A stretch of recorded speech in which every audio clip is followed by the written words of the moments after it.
지난 1월 1일부터 시작한 성경 통독 축제를 마치는 날입니다.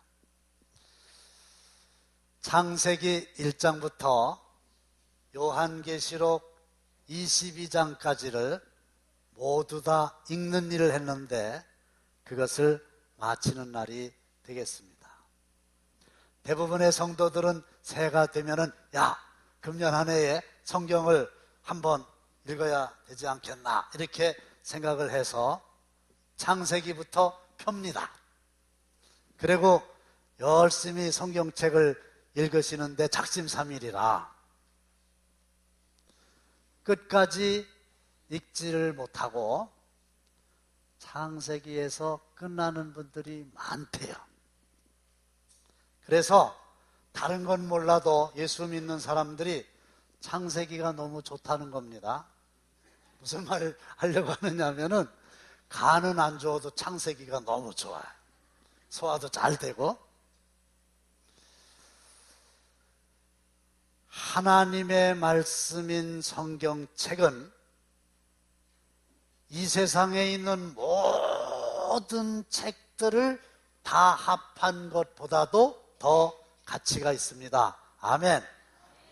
그래서 예수님께서 말씀하시기를 하나님의 말씀을 듣고 지키는 자가 복이 있느니라 했으니 여러분들 모두가 다 하나님의 말씀인 성경을 귀하게 여기시고 이 말씀을 읽고 듣고 그 가운데 기록된 대로 다 행하여 하나님이 약속하신 복을 받아 누리게 되시기를 주님의 이름으로 축원합니다. 1947년 겨울의 어느 날 베두인족의 이스라엘의 양치기 소년 하나가 잃어버린 양을 찾기 위해서 저 그림에 있는 동굴 속으로 돌을 던집니다. 혹시 그 안에 양이 들어있으면 나오라는 거예요. 근데 갑자기 쨍그렁 하는 소리가 들리는 거예요.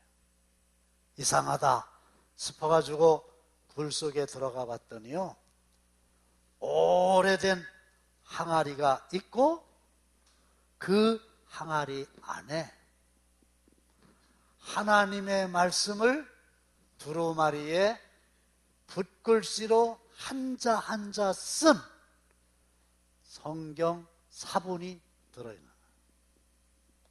이게 그 유명한 서해 사본이라 이러는 건데 이 사본을 발견한 그 소년의 이름이 무하마디입니다.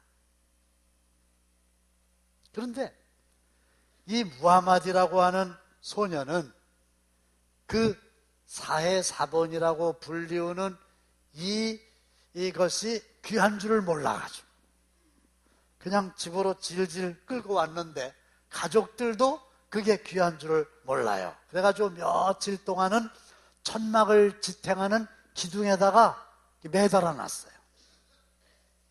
그러다가 이것을 베들레헴 골동품상에 가져다가 팔아야 되겠다. 그리고 가서 팔려고 내놨는데 아무도 이 사해 사본을 사지를 않습니다. 그런데 시리아 정교회 소속의 수도사들이 관심을 가지고 우리가 그것을 사겠다. 사러 와서 영국 돈 13파운드, 현재 시세로는 약 52,000원 정도를 받고 팔았어요. 그 후에 이 사본은 시리아 정교회 주교 아타나시우스가 24파운드, 즉 96,000원에 샀는데 이 주교는 이 사본이 고고학적 가치가 있는 진품인 것을 알고 경매에 내놓았는데 히브리 대학에서 그 당시에 25만 달러 3억에 구입을 하게 됩니다. 그리고 지금은 예루살렘 록펠러 박물관에 소장되어 있는데 현재 그 사본의 값은 그야말로 값을 매길 수가 없어요. 아무리 많은 돈을 가져다 준다 하더라도 그 사본을 팔 수가 없는 겁니다. 지금은 세계적인 보물이 되어서 특별 관리되고 있는데, 만일 그 양치기 소년 무함마드 가족이 그 성경 사본의 가치를 제대로 알았다면 그 당시에 3억짜리를 단돈 52,000원에 팔았겠어요? 그 사실을 알았다면 아마 땅을 치고 통곡을 했을 겁니다. 귀한 것을 귀한 줄 모르고 너무 하찮게 대접했다는 거지. 근데 저는 오늘 이 무함마드의 얘기를 계속하려고 하는 게 아니라 오늘의 우리가 그러하지 않나 그런 생각을 하는 거예요. 이 성경책의 가치를 제대로만 안다고 하면 이 성경을 우리는 지금보다 훨씬 더 귀하게 여기고 읽고 들으며 순종하게 될 거다, 그런 말씀이지요. 그러면 이 성경책이 왜 그토록 값어치가 있는 거냐? 첫째는 하나님께서 이 성경책을 직접 썼다고 하는 사실을 믿으시기를 주님의 이름으로 축원합니다. 여러분들이 책을 사실 때 무엇을 고려하고 책을 사십니까? 제목을 중요하게 여기십니까? 가격이 중요하다고요? 디자인도 중요하다고요? 다 중요하지만 결정적인 건 이 책의 저자가 누구냐, 그거 아니겠어요? 저는 어떤 목사님이 쓰신 설교집을 시중에 나오는 거 한 권도 빼놓지 않고 다 사서 다 읽었어요. 왜? 그분이 쓰신 책이라고 하면 읽을 만한 가치가 있다, 이렇게 생각을 한 건데, 본문 16절 한번 보겠습니다. 시작. 모든 성경은 하나님의 감동으로 된 것으로. 인간은 도시를 만들었고 신은 자연을 만들었다, 그런 유명한 말이 있는데, 도시와 자연을 감히 비교할 수 없듯이 인간이 만든 그 어떤 책과도 성경은 감히 비교할 수 없을 정도로 가치가 있는 거지요. 베드로후서 1장 21절 다시 한번 보시겠습니다. 시작. 예언은 언제든지 사람의 뜻으로 낸 것이 아니요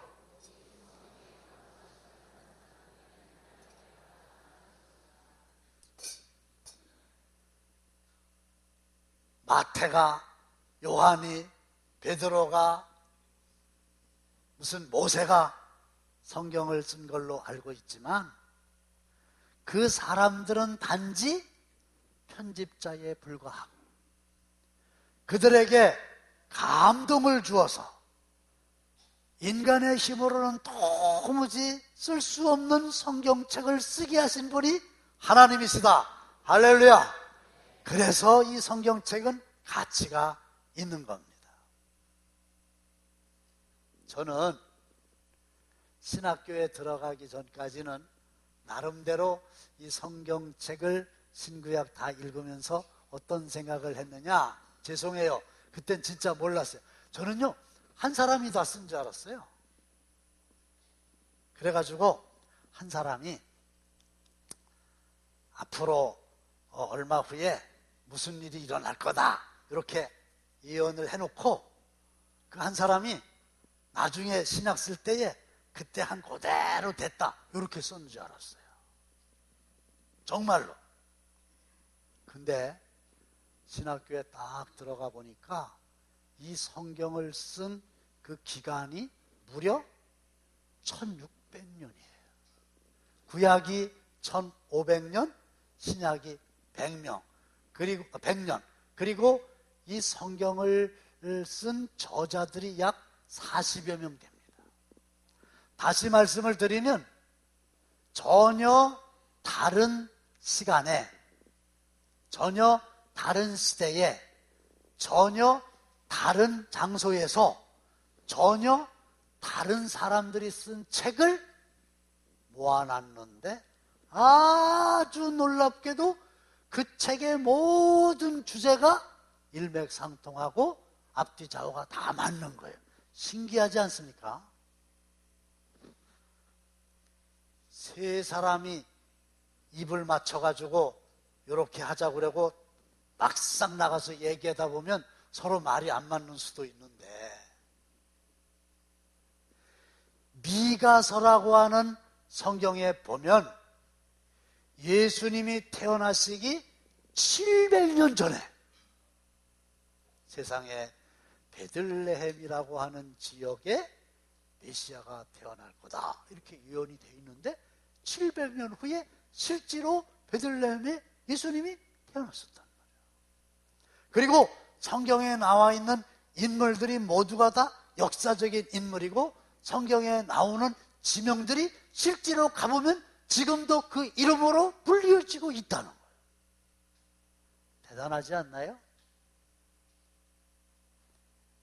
그럴 수도 있어요? 사람이 700년 후에 있는 일을 알아맞힐 수 있어요? 좋아요. 아마 금년도에 대통령 선거가 있을 겁니다. 근데 진보 세력은 후보가 누가 될지 대강 좀 알겠는데 혹시 보수 진영의 대통령 후보가 누가 될는지 확실히 아세요? 이럴 땐 모른다고 그러셔야 돼요. 이범명 장로님, 그 보수 진영의 대통령 후보가 누가 될까요? 감사합니다. 감사합니다. 이게 벌써 사람들이 거명되는데도 솔직히 얘기해서 누가 될지 모르잖아요. 몇 달 후에 대통령도 아니고 후보가 될 사람도 모른다는 말이었죠. 근데 만일 제가 오늘 여러분 보수 진영의 후보는 누가 될 거고 그 사람은 몇 %로 어떻게 될 겁니다. 이렇게 예언을 했는데 그게 딱 맞았다. 그러면 여러분들은 저를 앞으로 볼 수가 없을 거예요. 근데 그것도 알 수가 없는 거예요. 근데 성경에는 몇백 년 후의 일들을 다 예언했는데 그게 다 이루어지는 거. 하나님이 저자임을 증명하는 사실인 줄로 믿고 성경을 귀하게 여기시기를 바랍니다. 닭이 먼저일까요? 계란이 먼저일까요? 세상의 사람들은 이걸 몰라. 그래가지고 계속 만나면 닭이 먼저다, 계란이 먼저다, 계란이 먼저다, 닭이 먼저다 이래거든요. 우리는 알아요. 뭐가 먼저예요? 닭이 먼저예요. 어떻게 하셨어요? 성경에 나오잖아요. 성경에 보면 하나님이 계란을 먼저 만드셨어요. 닭을 만드셨죠. 어디에 나와 있어요? 창세기에 나와 있단 말이에요. 창세기는 잘 알잖아요. 근데 이걸 성경이 아니면은 할 길이 없는 거야. 하나님이 닭을 먼저 만드셨기 때문에 성경이 기록해서 우리가 알게 되는 거예요. 자, 태양은 누가 만드셨을까요? 하나님 만드셨어요. 어떻게 하셨어요? 창세기에 나와 있어요. 하나님이 해를 만드셔가지고 낮을 주관하게 하셨다. 그랬는데 사람들은요, 하나님의 말씀인 이 성경을 모르는 사람들은 이거 몰라요. 누가 만들었을까? 언제 만들었을까? 보세요. 그 뜨거운 태양을 어떻게 만들었을까? 그렇죠? 그 다음에 만들었다고 쳐요. 그 뜨거운 태양을 누가 공중에다가 이렇게 매달아 놨을까? 끈도 없이. 그리고 그 태양에서는 계속해서 열과 빛이 나오는데 열과 빛을 나오게 하려면 에너지를 계속 공급을 해줘야 되는데 그 에너지를 누가 지금도 계속 공급해 주는 걸까? 모른단 말이에요. 우리는 알죠. 여전히 살아계신 하나님께서 만물을 말씀으로 창조하시고, 할렐루야, 그 하나님이 여전히 살아계셔서 만물을 운행하시느니라. 그리고 우리가 살고 있는 땅덩어리 지구가 하루에 한 바퀴씩 돌며, 이것을 자전이라고 그래요. 또 1년에 한 바퀴씩 태양의 주위를 돈다. 이것을 공전이라고 그러는데, 그 속도와 그 궤도가 일정합니다. 만일에 지구가 태양의 주위를 도는데 어느 해인가는 지금보다 태양에 더 가까이 가서 돌았다. 어떻게 될까요? 다 불에 타서 죽어요. 진짜로. 또 멀어졌다 그러면 어떻게 될까요? 다 얼어서 죽어요.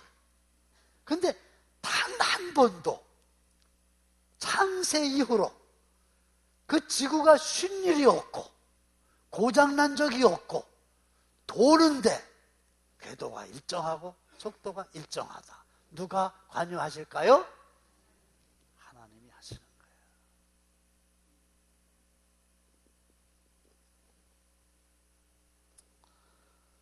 사랑하는 성도 여러분, 이런 몇 가지만 생각해 봐도 도무지 인간은 만들어낼 수 없는, 하나님이 직접 성령의 감동을 주어서 만드신 책이기 때문에 이 책은 하나님의 말씀이요, 이 책이 귀하다고 하는 사실을 믿고 가까이 하시기를 바랍니다.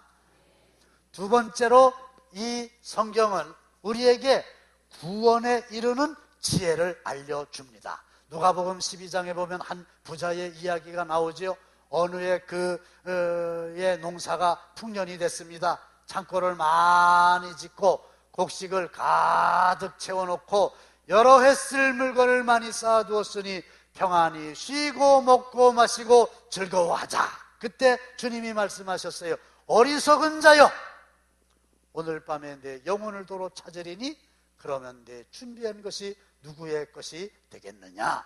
영혼을 도로 찾는다는 얘기는 죽는다 이 말인데, 죽으면 내가 그토록 열심히 모아둔 재물이 다 헛수고가 되지 않겠느냐 그 말이에요. 솔로몬을 아시죠?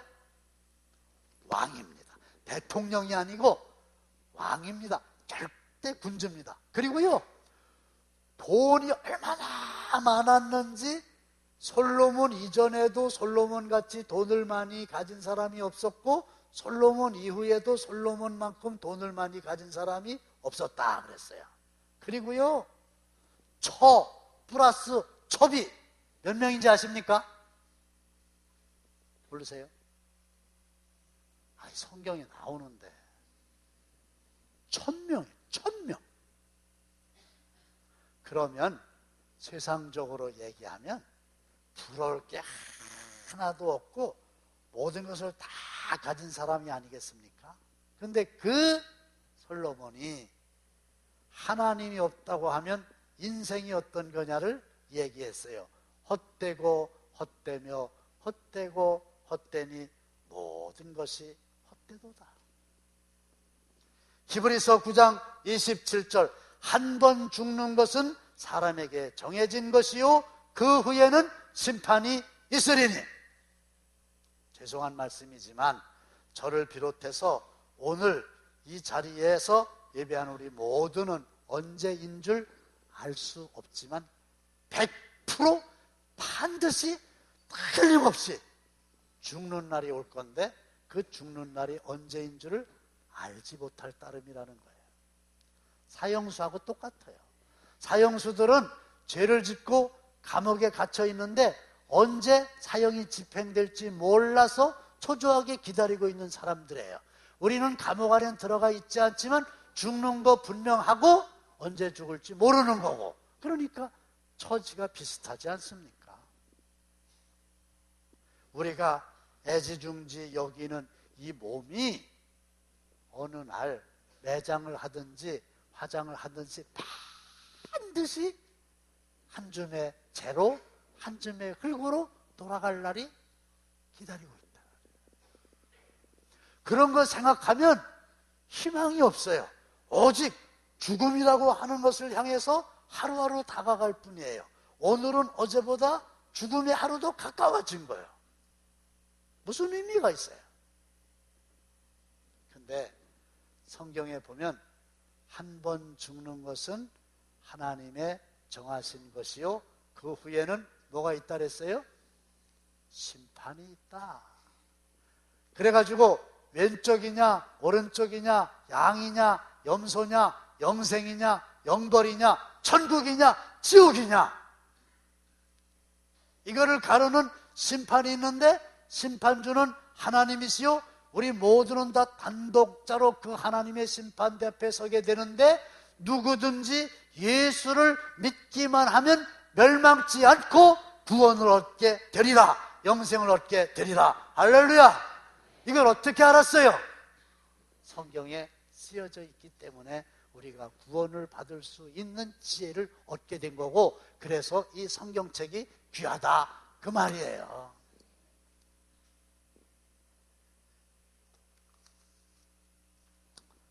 우리 모두는 다 죄인, 본질적으로 죄를 지을 수밖에 없는 존재예요.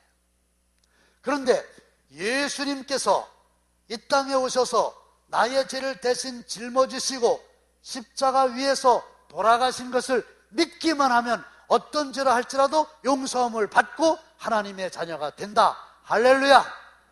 그러나 그것만 믿으면 안 되고, 그 예수님이 다시 죽으셨는데 살아나셔서 이 땅 위에 40일 계시다가 승천하시고 성령을 보내주시사 그 성령이 우리에게 권세와 능력을 주시며, 내 힘으로는 할 수 없지만 성령의 권능으로 우리가 죄와 싸워 이기고 하늘나라의 백성으로 살아갈 수 있게 되느니라. 이 구원의 신비한 지혜를 알려주는 책이 뭐예요? 성경책이기 때문에 이 성경책이 값지다는 겁니다. 그리고 마지막으로는 이 성경책에는 우리가 인생을 살아가는데 정말 알아야만 되는 유익한 것들로 가득 차 있으니, 16절 보겠습니다. 시작.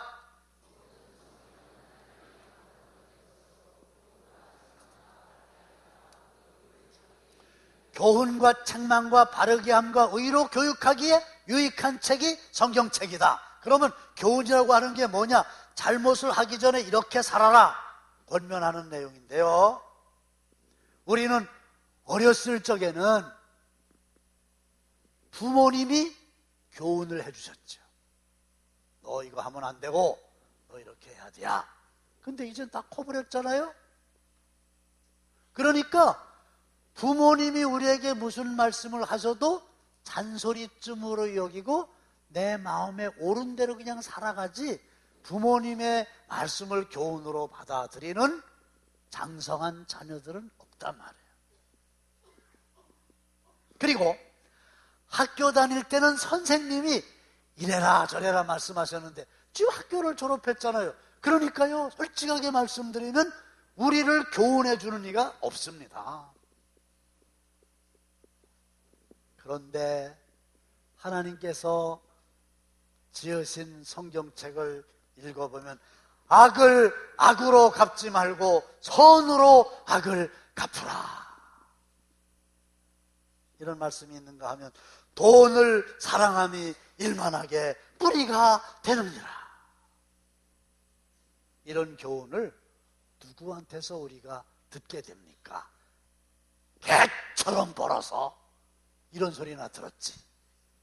그건 무슨 얘기예요? 수단 방법 가리지 말고 무슨 법을 어기거나 무슨 욕을 얻어먹거나 손가락질 당하거나 신경 쓰지 말고 그냥 돈을 벌어라, 이거였는데 아니라는 거잖아요.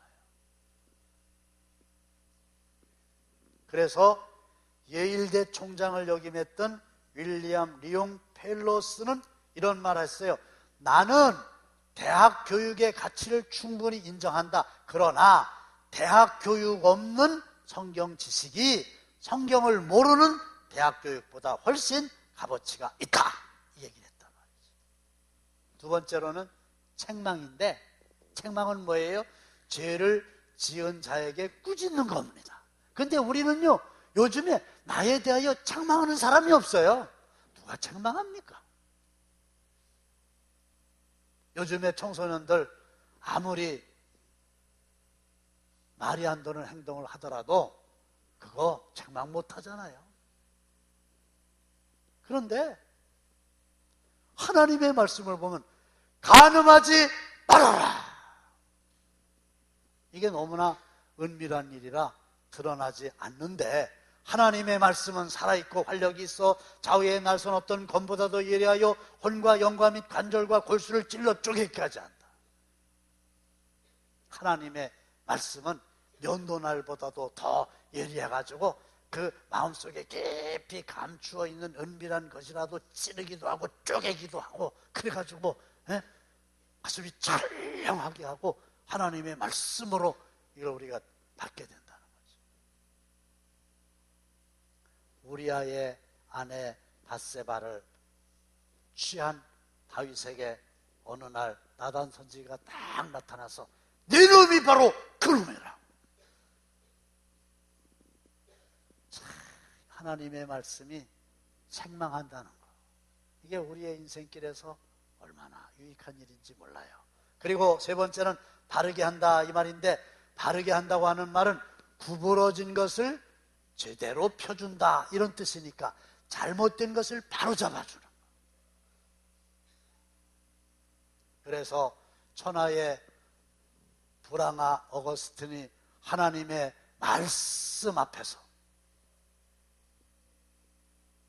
회개하고 성자가 된 것을 우리가 알잖아요. 저거는 치아를 교정하는 건데 이거 하나 제대로 교정하기 위해서 오래도록 이렇게 애를 써야 되는데 하나님의 말씀은 우리를 바르게 해주는 능력이 있는 줄로 믿으시기를 바랍니다. 안창호 선생이 이런 말씀하셨어요. 우리 백성이 다 성경을 손에 쥐는 날에야 비로소 나라가 바르게 살 수 있을 것입니다. 그리고 마지막으로는 의로 교육한다 그랬는데, 의로 교육한다고 하는 말은 트레이닝, 훈련하는 것을 말합니다. 사도 바울은 예수 믿는 사람들을 종종 군사로 비유했지요. 좋은 군사는 저절로 되는 게 아닙니다. 하나님의 말씀인 성경을 가지고 매일매일 훈련해야 된다 이거죠. 1월 1일 창세기 1장부터 오늘 오후 2시에 요한계시록 12장부터 읽어가지고 22장까지 끝낼 건데요.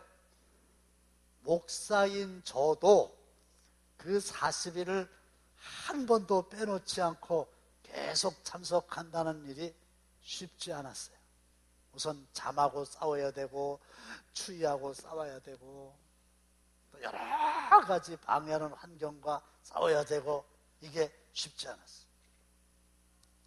그러나 이 하나님의 말씀을 가지고 우리가 영적인 훈련을 받는 일은 충분한 가치가 있어서 이건 억지로라도 해야 된다 그 말이에요. 제가 알아봤더니 어느 어머니 권사님은 대학교 신입생 아들에게 너 이번에 성경 통독 다 하면은 내가 100만 원을 주겠다 그러셨다며? 여러분들은 왜 안 하셨어요? 내가 볼 때 이래서 안 하셨을 수 있어. 첫째로 100만 원을 주려면 돈이 있어야 되니까 돈도 이제 문제가 되겠지만 우선 본인도 다 참석을 해야 되잖아.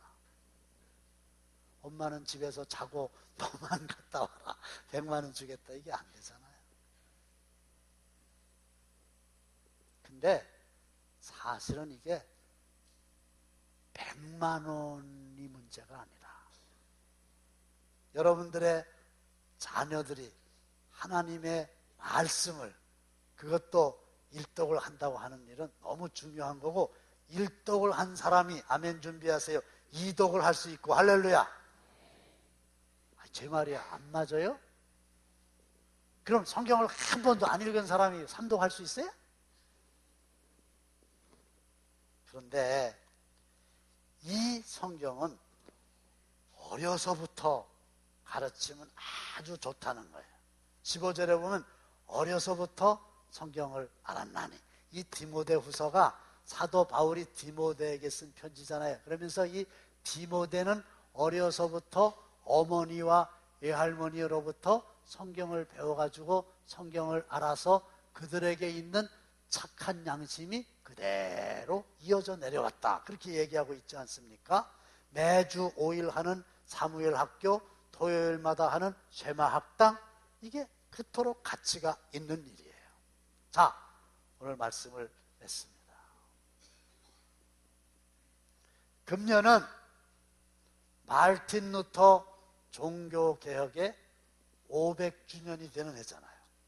1517년 마르틴 루터가 독일의 비텐베르크 대학 정문에 95개 조항의 개혁안을 내걸고 당시의 거대한 로마 교황청과 싸워서 그야말로 신앙의 본질을 회복한 종교개혁인데, 그때의 모토가 뭐예요?